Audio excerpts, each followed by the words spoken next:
जिसका फूल बेचना, माँ लक्ष्मी मंदिर के बाहर बैठे अपनी दुकान लगाकर। माता पिता है ना सरिता के, घर में रहती है मामा की। मामा फूल को खरीद के लाता, फूलों की माला बनाता। जो भी भक्त मंदिर में आए, माँ लक्ष्मी को फूल चढ़ाए। जिन्हें बेचती बाहर सरिता, गुजर बसर सब इसी से चलता। भक्तों, सरिता और उसके मामा फूल बेचकर ही अपना गुजारा किया करते थे। मामा फूल खरीद कर लाता और माला बनाकर सरिता को दे देता, जिन्हें सरिता माता लक्ष्मी के मंदिर के बाहर बेचा करती थी। वो खाली समय में मंदिर की साफ सफाई भी करती और सुबह शाम माता लक्ष्मी की आरती में शामिल होती थी। भक्तों, एक दिन एक सेठ जी आया और कहने लगा, मेरी बेटी की शादी है, घर को सजाने के लिए बहुत से फूल चाहिए।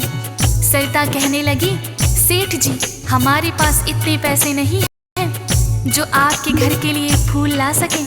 पास में फूल बेचने वाला कोई और ना था, तो सेठ जी ने कुछ रुपया सरिता को दिया और कहने लगा, मेरी बेटी की शादी में फूलों की माला बनाकर ले आना। सरिता ने अपने मामा को बताया और सेठ जी का दिया हुआ रुपया अपने मामा को दे दिया।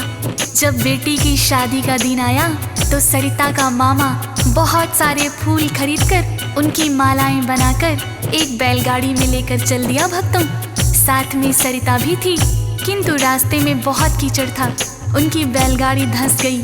निकालने का प्रयास किया पर निकली नहीं। भक्तों, कुछ गांव वालों को बुलाकर धक्का लगवाया तो बैलगाड़ी ही पलट गई और सारे फूल कीचड़ में गिर गए थे। भक्तों, सरिता और उसका मामा बहुत ही उदास हुए और सेठ जी से जाकर माफी मांगने लगे थे। भक्तों, कहने लगी, हम फूल तो लाए, सबकी बना दी थी मालाएं, किंतु गिर गई सब कीचड़ में। क्षमा करो हे सेठ आप हमें। क्रोध बढ़ा उस सेठ को आया, बोला मेरा पैसा है खाया, अब मैं किससे फूल मांगाऊं। सुबह होने पर तुम्हें बताऊं। इतना सुनकर दोनों डर गए, वो चुपचाप ही अपने घर गए। क्रोध सेठ का भी तो चित है, अयोनी ने दी दस्तक है। सुबह सरिता जब मंदिर आई,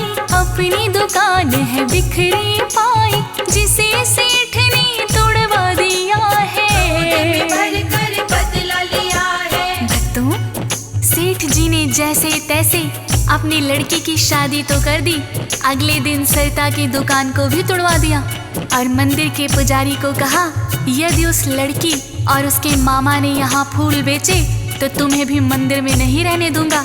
जैसे ही सरिता दुकान पर आई भक्तों, तो उसने देखा कि दुकान तो टूटी ही पड़ी है। वो समझ गई सेठ ने ही तोड़वाई होगी।